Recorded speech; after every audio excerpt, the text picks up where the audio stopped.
Hi and welcome to the Ruby. Wait a minute. Who are you? I am you, What do you mean you are me? but I am also me. I am you? No, I am me. You are you. You, me, can go over there, and I'll do the review. Hi and welcome to the Ruby Tuesday. My name is Ruben, and today I'm reviewing Netflix's original series, Curon. C-U-R-O-N? Firstly, I should apologize. I'm in my studio and we're having a massive storm at the moment with lightning and thunder and rain. And although it is fairly soundproof, we can't beat against the storm. So if you hear rain and thunder in the background, I can't control nature. So let's get into the review. I'll give a synopsis, but do chat to me in the comments below about your thoughts on this series. After 17 years, a woman returns home with her teenage twins when she mysteriously vanishes. Her children must reckon with a shadowy family legacy. So the 7 episodes are about 45 minutes long, and I have to say, right from the get-go, I think it could have been shaved down. There's a lot of padding here.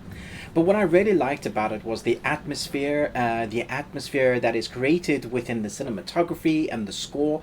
I actually think the score is one of the strongest things of this series. It carries the series a lot of the time.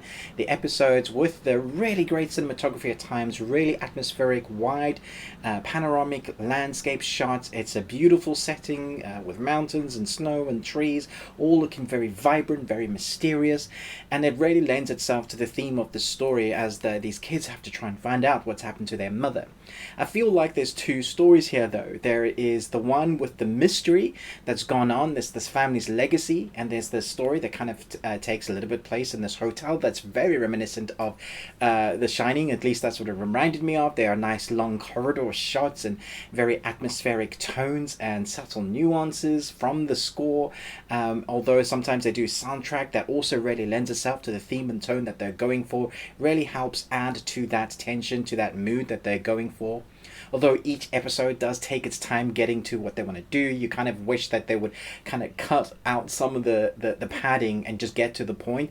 There's a lot of drawn out scenes, like they're trying to really envelop you in the atmosphere and the tone that they do establish well. But because it's so padded out, it often makes you kind of sigh. And then there's the other storyline with the kids at the school which they've been enrolled in.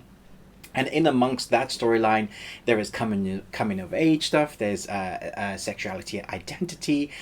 So there's all of that goes on within the school, and that for me was much less interesting. The acting is fine; it's nothing to write home about.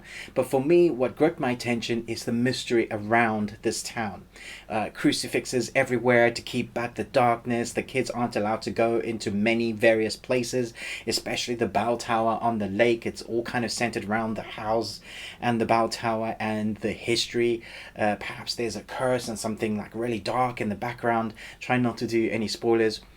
I would say that the build-up is quite worth the story when it comes to its culmination in the fruition of the storytelling.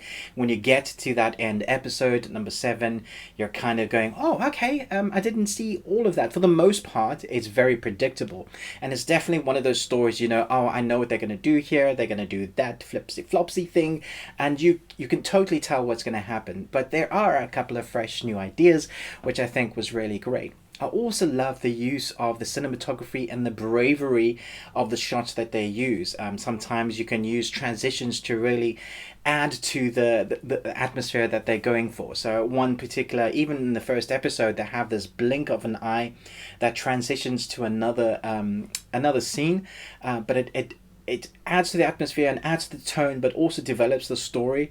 So whoever came up with that idea is fantastic. And there are camera movements and ideas like that scattered throughout the 7 episodes, which I thought was fantastic. I really like it when creators, with the story that they've got, they try and lend itself more creatively, go for it, do some interesting shots, do some great cinematic shots that's going to rival some of the best TV shows. Not that this does that, but there are some very interesting shots that I thought was really great.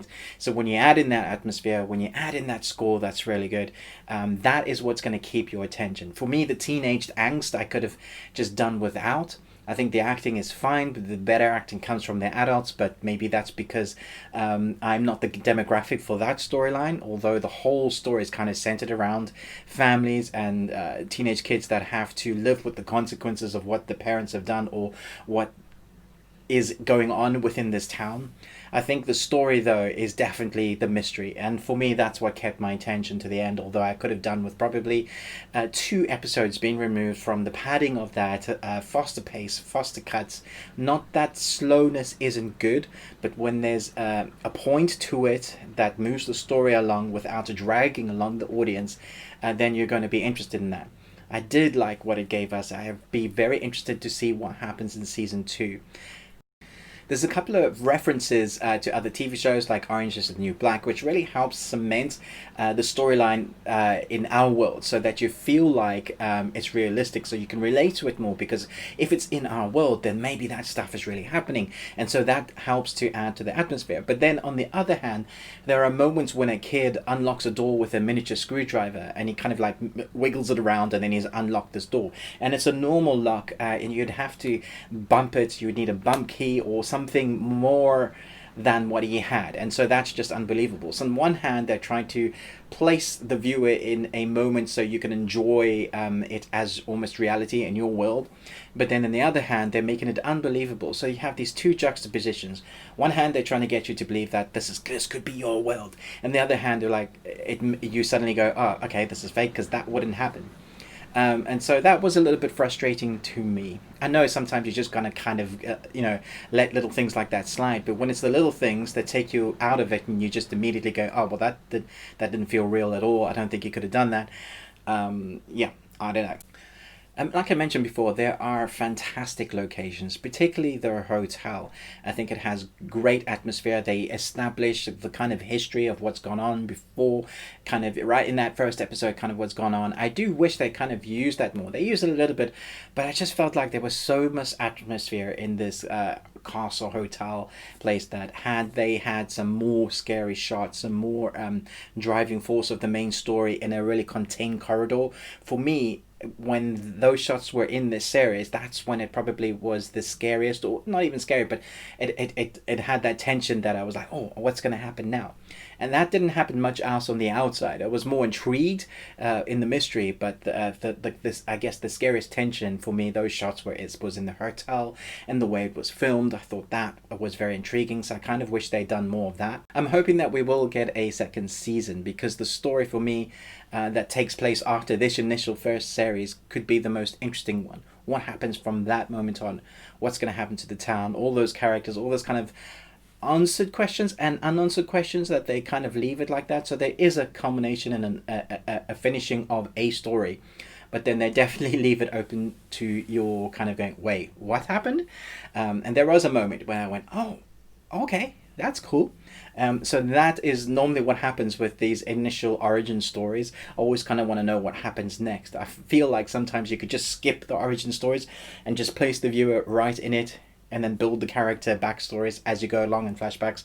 That is a tried and tested way to do storytelling, to place the viewer in it rather than drag out your origin story. Although this was still fun, so I'm going to give it a C. I think it's fun to watch. It's middle ground. It doesn't change the genre, but the atmosphere is what drives this series forward. That is the most entertaining thing about this.